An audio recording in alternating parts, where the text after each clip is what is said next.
അത് ഞാൻ നേരത്തെ പറഞ്ഞതുപോലെ ഇന്ന് ആ തിയേറ്ററിൽ വെച്ച് ഈ പാട്ടുകളൊക്കെ അവർ ദേവദൂർ എന്ന ഗ്രൂപ്പ് അവർ ആ പാട്ടുകളൊക്കെ ഒരു മെഡ്ലി പോലെ പാടി.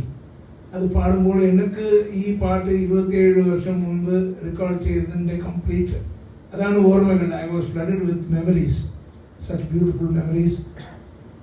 ഗിരീഷോടൊപ്പം ഈ പാട്ടുകൾ ചെയ്തതും ലാസ്റ്റ് മിനിറ്റിൽ ഒരു നാൾ കൊണ്ട് ചെയ്തതാണ് കൺഫ്യൂഷൻ തീർക്കണമേ. സോ ആ പാട്ട് പാടുമ്പോൾ എനിക്ക് ഓർമ്മ വന്നത് അതാണ്. ഞാൻ നേരത്തെ ഒരു പാട്ട് ചെയ്ത് തന്നു, പിന്നെ അവർ ഷൂട്ടിങ് പോയിട്ട് ലാസ്റ്റ് മിനിറ്റിൽ വിളിച്ച് പറഞ്ഞതാണ്, ഇത് ഈ പാട്ട് മുഴുവൻ പടവും വന്നിട്ട് ലാസ്റ്റ് ക്ലൈമാക്സ് വരുമ്പോൾ ഈ പാട്ടിന് നമുക്ക് ഇത്തിരി ഉസിരോട് നമുക്ക് ഇന്നും ബെറ്ററായിട്ട് ഇന്നൊരു പാട്ട് വേണം. എപ്പോൾ വേണം? നാളെ വേണം. അപ്പോൾ നാളെ എന്താ കിട്ടണം? ഞാൻ വേറെ ഒരു തിരക്കിലാണ്, വേറെ ഒരു പണിയിലാണ് ഉണ്ടായിരുന്നു. അപ്പോൾ ഞാൻ പറഞ്ഞു, അപ്പോൾ എനിക്ക് ഗിരീഷിനെ അയക്കണം. അത് ഓൾറെഡി പറഞ്ഞിട്ടുണ്ട്. ഗിരീഷ് വന്നു, എത്തി. അപ്പോൾ ഈ പാട്ടിന് വേണ്ടിയുള്ള എന്താണ് ഈ പാട്ടെന്ന് ഒന്നും മനസ്സിലില്ല. പക്ഷെ ഓർക്കസ്ട്ര ഒക്കെ പറഞ്ഞിട്ട് കാലയിൽ 7 മണി തൊട്ട് ഓർക്കസ്ട്ര അവിടെ ഉണ്ട്. ഞങ്ങൾ ഇന്നും പാട്ട് കമ്പോസ് ചെയ്തുകൊണ്ടിരിക്കുകയാണ്.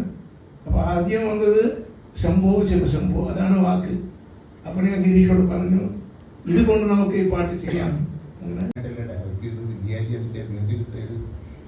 അപ്പൊ അത് ഇന്നത്തെ ജനറേഷനിൽ കാണിച്ചു കഴിഞ്ഞപ്പോഴത്തേക്കും നാച്ചുറലി അത് ഭയങ്കര പോസിറ്റീവായിട്ട്.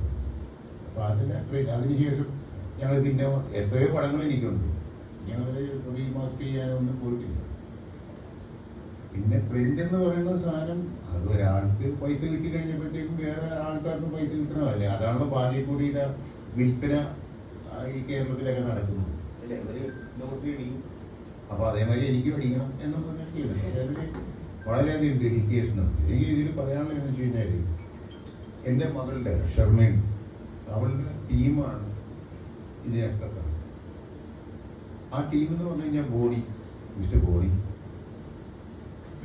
ബോഡിയുടെ പോയ അസോസിയേറ്റ്സും സപ്ത എന്ന് പറയുന്ന സ്റ്റുഡിയോ, ഇതെല്ലാവരും കോൺട്രിബ്യൂട്ട് ചെയ്തിട്ടുണ്ട്. ഹരി എന്ന് പറഞ്ഞ സൗണ്ട് എഞ്ചിനീയർ, ഇതെല്ലാം ഞങ്ങൾക്ക് കോൺട്രിബ്യൂട്ട് ചെയ്തിട്ടുണ്ട്. എന്ന് വെച്ച് കഴിഞ്ഞാൽ എന്താണ് ഞങ്ങൾ ഉദ്ദേശിക്കുന്നതെന്ന് മനസ്സിലാക്കിയിട്ട് അതേ ടൈം ബൗണ്ടായിട്ടല്ല, നമ്മൾ വളരെയധികം സമയമെടുത്തിട്ടാണ് ദേവദൂതനാണെങ്കിലും സമറിമ്പത്തിലെയുമാണെങ്കിലും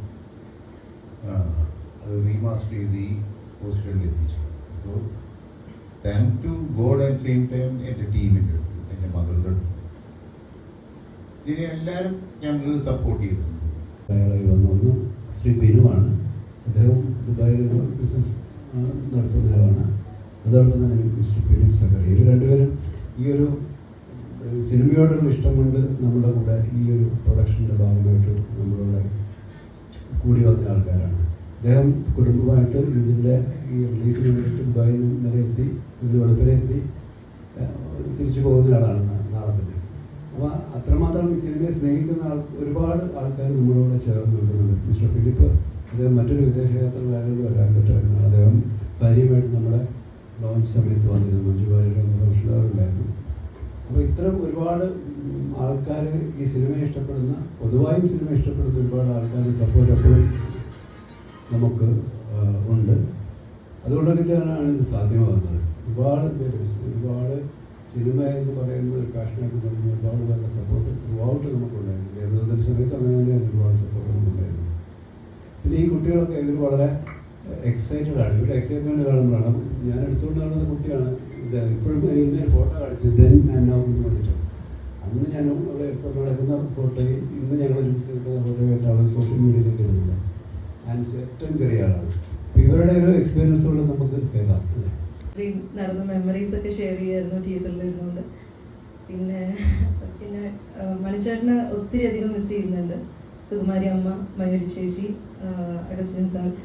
പിന്നെ എന്താ പറയുക, അവിടുത്തെ വെക്കേഷൻ ഞങ്ങൾ നേരത്തെയൊക്കെ പറഞ്ഞിട്ടുണ്ട്, വെക്കേഷൻ മോഡായിരുന്നു ഞങ്ങളുടെ ബോണ്ടിങ്, ഞങ്ങളുടെ പാരൻസിൻ്റെ ബോണ്ടിങ്. അവിടെ ലൈക്ക് ഒരു വലിയ ഫാമിലി ആയിരുന്നു.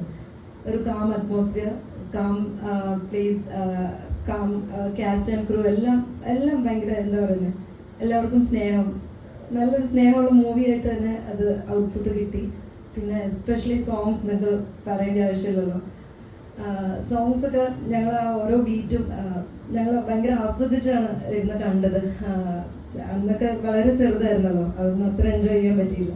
ഇത് പ്ലേലിസ്റ്റിൽ എപ്പോഴും റിപ്പീറ്റഡ് വാച്ച് ആയിട്ടുള്ള മൂവിയാണ്. എങ്കിലും ബിഗ് സ്ക്രീനിൽ ഒന്നുകൂടെ 4K ഡോൾബി അറ്റ്മോസിൽ റീവാച്ച് ചെയ്തപ്പോൾ വളരെ വളരെ എന്താ പറയുന്നത്, അതിൻ്റെ എക്സ്ട്രീം ഹാപ്പിനെസ്സിലാണ് ഞങ്ങൾ. one great poet, നമ്മളെല്ലാവർക്കും അഭിമാനമായ ഒരു കവിയാണ് poet. I lost personally for me a very good friend of mine. And അത് ഒരു പടം രണ്ട് പടം എത്രത്തോളം എത്ര പാട്ടുകൾ നിങ്ങൾ ചെയ്ത എല്ലാ പാട്ടുകളും ഇത്ര കാലം കഴിയും ഇന്നും വീണ്ടും എല്ലാവരുടെയും മനസ്സിലും അങ്ങനെ കിടപ്പുണ്ട്. ആ പാട്ട് എല്ലാവരും ഓർമ്മിക്കുന്നുണ്ട്. അവർ പറഞ്ഞതുപോലെ ഇന്നും വെറുതെ ഈണം മറ്റുമില്ല, ആ ഭാവം കൊണ്ടുള്ള ആ വാക്കുകളും ആ കവിതയും കൊണ്ട് നടക്കുന്നതെന്ന് പറഞ്ഞാൽ അത് അവരുടെ കഴിവാണ്. സോ എങ്ങളുടെ കൂട്ടായ്മയിൽ വന്ന എല്ലാ പാട്ടുകളും ഇങ്ങനെ ഉള്ളത് കൊണ്ട് എനിക്ക് വളരെയധികം സന്തോഷമുണ്ട്. But I miss them on this day.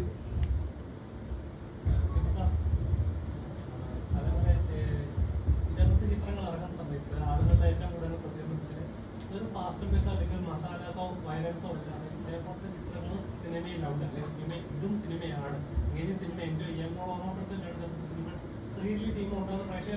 Emotions താങ്കളുടെ പെർസ്പെക്റ്റീവിൽ ഇപ്പോഴത്തെ സിനിമ ഇതുകൊണ്ടുള്ള ഫീൽ ഗുഡ് ആയിട്ടുള്ള സിനിമ ശരിക്കും മിസ് ചെയ്യുന്നുണ്ട്? തീർച്ചയായിട്ടും വളരെ നമ്മൾ പറഞ്ഞില്ലേ, ഒരു ജനറേഷൻ മാറുന്നതനുസരിച്ച് അവരുടെ കാഴ്ചപ്പാടുകൾ മാറുന്നുണ്ട്, അവരുടെ സിനിമയോടുള്ള അപ്രോച്ച് മാറുന്നുണ്ട്, മാറ്റങ്ങൾ സംഭവിച്ചുകൊണ്ടിരിക്കുന്നു. ഞങ്ങൾക്ക് മുമ്പ് ഒരു തലമുറ ഉണ്ടായിരുന്നു, അവർ ചെയ്ത രീതിയിലുള്ള സിനിമകളല്ല നമ്മൾ ചെയ്യുന്നത്.